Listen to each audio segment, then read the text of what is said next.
In the foothills of the Himalayas lies a monastery overlooked by a nearby mountain. Annually there arrive new students to train for enlightenment.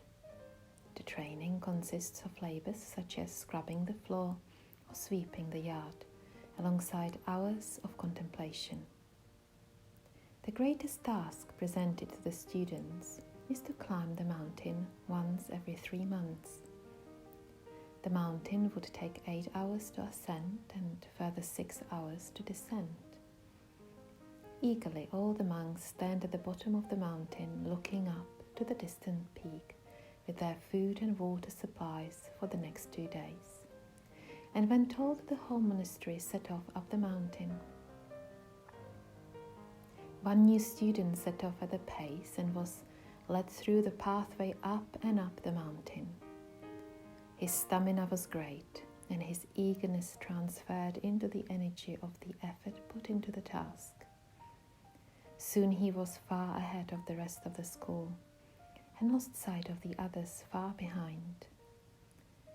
He continued up the mountain path alone, sometimes tiring and resting for a brief period, for sustenance and required rest, and then setting off pushing towards higher levels. He reached the top.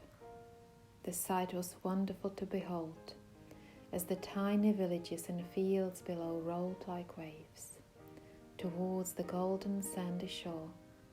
That was the sunlight slowly melting like butter down the mountain, to rest gently into the small settlements spread out along the base trail.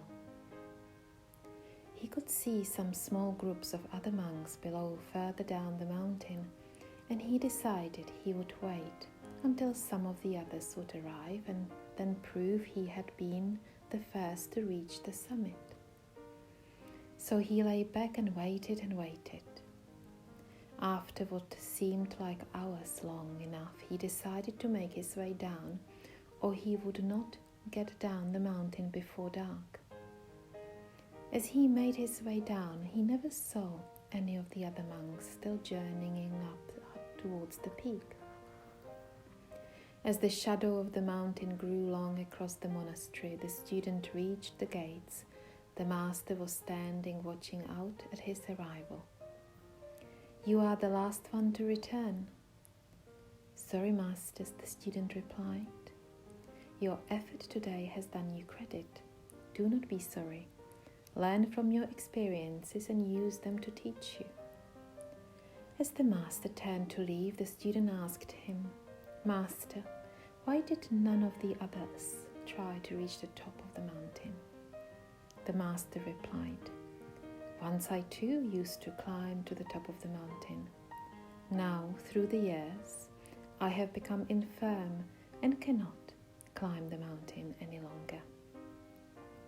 You are eager to search at the top of the mountain for understanding as you look out across the horizon. Is that true? Yes, master.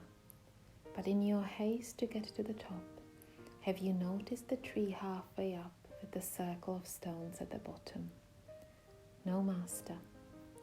And have you noticed the stream that winds down from just below that tree where the water runs a clear blue?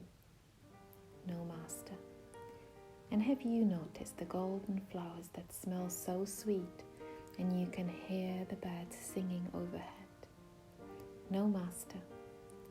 Then the master steps aside and points to the floor behind him, showing the golden flowers glowing in the fading light, blowing in the breeze. When you aspire to reach to the top of the mountain, you are focused by your own ambition and miss your surroundings as you only look up. When you have already reached the top of the mountain and journey downwards, your mind is full of the possibilities you have learned and gained from reaching the peak, and really seeing the larger perspective of everything that was offered.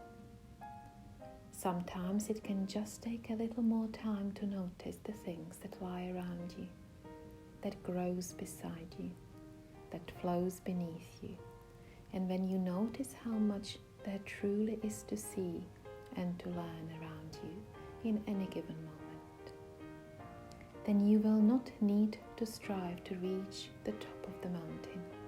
The mountain comes to you.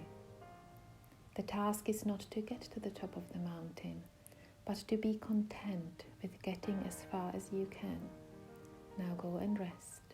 Tomorrow you can climb the mountain all over again without even taking a step. Climb the mountain every day. Then the master turned and walked away. The student looked up at the silhouette of the mountain, understanding the lesson he had learned this day.